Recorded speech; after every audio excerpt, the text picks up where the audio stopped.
So let's continue with the earnings discussion and talk about Uflex now. Weakness continues for the company. Their revenues have declined year on year. Segment-wise also, flexible packaging activities revenue has slowed down, although the company's losses have now narrowed. Joining us now is Rajesh Bhatia, the Group President of Finance and Accounts and CFO at the company. Mr. Bhatia, good afternoon. Thank you so much for joining us.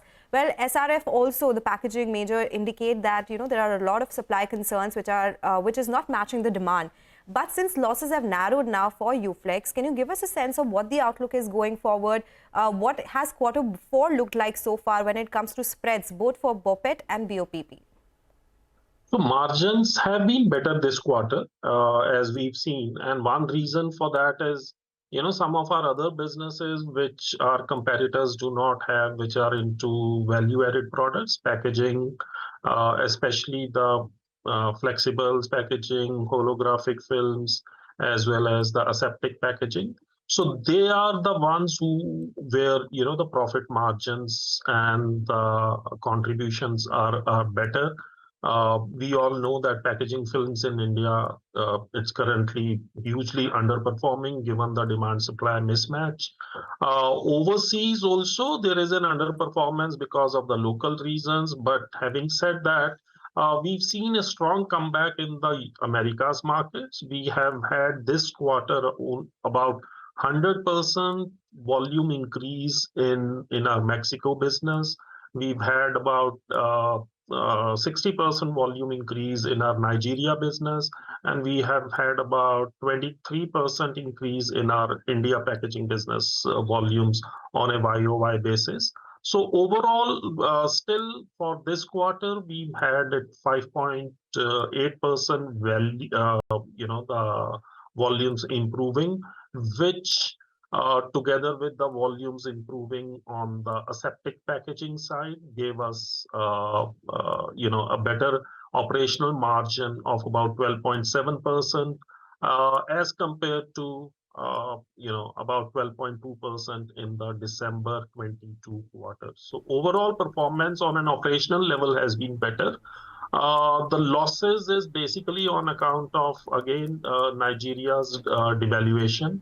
So we had during the quarter about 158 crore coming from the forex and the derivative losses, of which Nigeria itself is about 125 crores because they've now June 23 onwards, they have moved on a new methodology for their forex. But given the huge demand-supply mismatch in their foreign exchange earnings as well as the payments, we continue to see sustained devaluation in the Nigerian naira vis-a-vis dollars, and that's resulting into much higher translation loss, consequently loss on the balance sheet.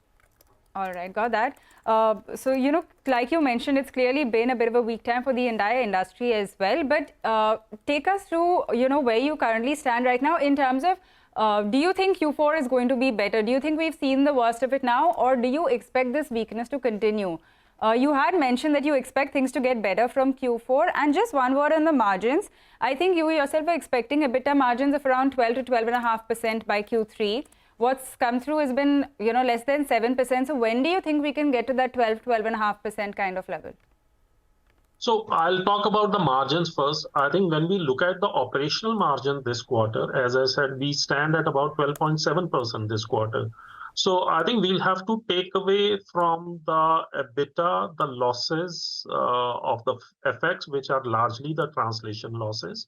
So if we negate that impact and look at the pure operational EBITDA, we better off at 12.7% vis-a-vis the 12.2% in the December 22 quarter. In the last September quarter, we were at about 12%. So vis-a-vis that also we are better off. I see as going forward in Q4, we'll have to see the impact of the Red Sea crisis, which is definitely helping onshore businesses in US and Europe in terms of the improved volumes of take as well as the prices, because the imports into those jurisdictions from the cheaper cost jurisdictions is going to be slightly unreliable as well as bit costlier. So that impact will come, but it's too early to say as of now. But January, we've seen a better volumes emerging from those two markets. And as I said, the largest market, which is Americas, we've seen a much better traction in this quarter. Okay. We've also have some relief on the energy costs in Europe, as we Right. got into the new contracts for the year for the calendar FY24, which are at a much lower prices. So obviously, Okay. I think Q4 and is likely to be better. We'll also see higher volumes coming from Right. our aseptic packaging business in this quarter. Okay. All right, Mr. Bhatia, it was a pleasure speaking with you. Thank you so much for joining us.